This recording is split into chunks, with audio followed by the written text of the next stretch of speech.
Hello， 大家好，歡迎大家嚟到 Omega Talk， 我係節目主持人羅少倫牧師。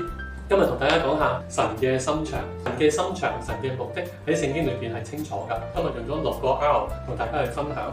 第一個 R 係 Redemption 救贖。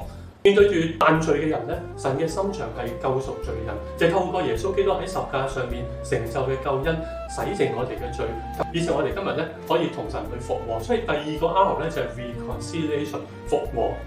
我哋從前與神為敵，但係今日咧喺基督嘅救贖之後咧，能夠成為神寶貴嘅兒女。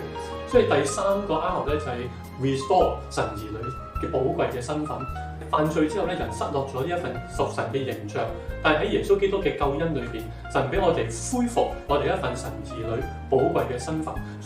跟住係 Renewal 地咧，因為人嘅罪受到咒詛，但係天地都要廢去，將嚟係會有新天新地嘅降臨，天地萬物都係被更新啦。喺第5個 R 咧係 Win 得勝仇敵，耶穌基督我哋嘅神咧係掌權作王。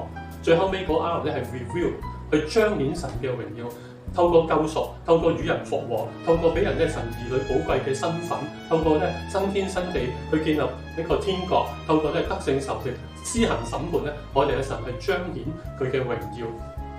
所以當我哋明白6個 R 嘅時候咧，今日就係去傳講一個和上帝與人復和嘅大好嘅信息，讓到人可以恢復嗰個寶貴屬神嘅形象。將嚟我哋等待嘅係主耶穌基督再臨，去施行一個咧公義嘅審判，然後到我哋嘅教會去彰顯神嘅榮耀。